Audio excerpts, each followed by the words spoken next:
At least 153 people were killed in the Paris and Saint-Denis shootings and bombings, CNN said, quoting French officials.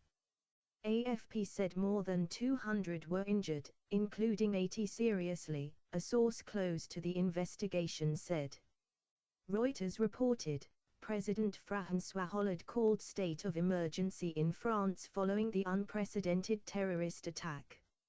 A Paris City Hall official said gunmen systematically slaughtered nearly 100 people attending a rock concert at the Bataclan Music Hall.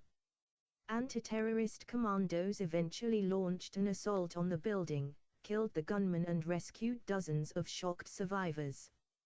Some 40 other people were killed in up to 5 other attacks in the Paris region, the City Hall official said, including an apparent double suicide bombing outside the National Stadium where Hollande and the German foreign minister were watching a friendly soccer international.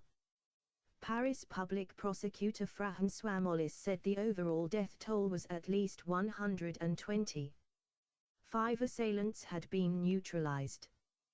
The apparently coordinated assault came as France, a founder member of the US-led coalition waging airstrikes against Islamic State fighters in Syria and Iraq, was on high alert for terrorist attacks ahead of a global climate conference due to open later this month.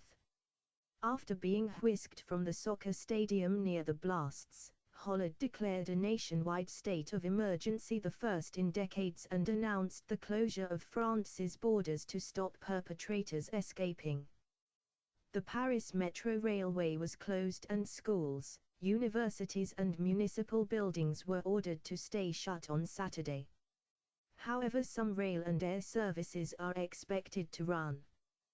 "This is a horror," the visibly shaken president said in a midnight television address to the nation before chairing an emergency cabinet meeting.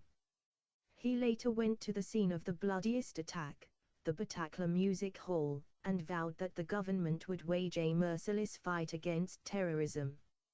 All emergency services were mobilized, police leave was cancelled, 1,500 army reinforcements were drafted into the Paris region, and hospitals recalled staff to cope with the casualties. It was unclear whether any gunmen were still on the loose. Radio stations broadcast warnings to Parisians to stay home and leave the streets and urged residents to give shelter to anyone caught out in the street.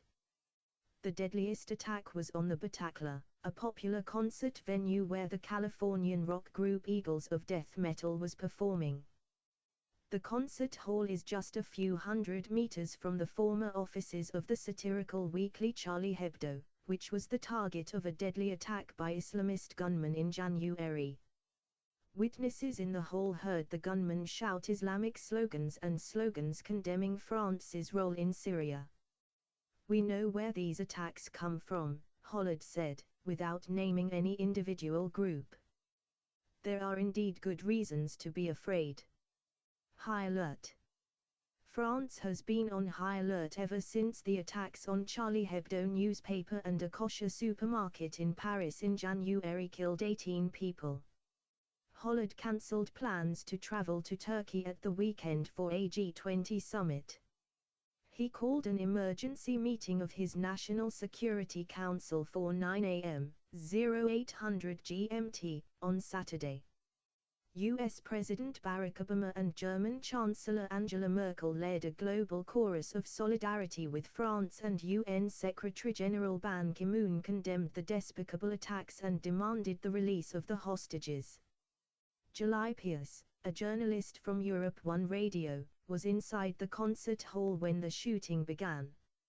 In an eyewitness report posted on the station's website, Pierce said several very young individuals, who were not wearing masks, entered the hall while the concert was underway armed with Kalashnikov assault rifles and started blindly shooting at the crowd.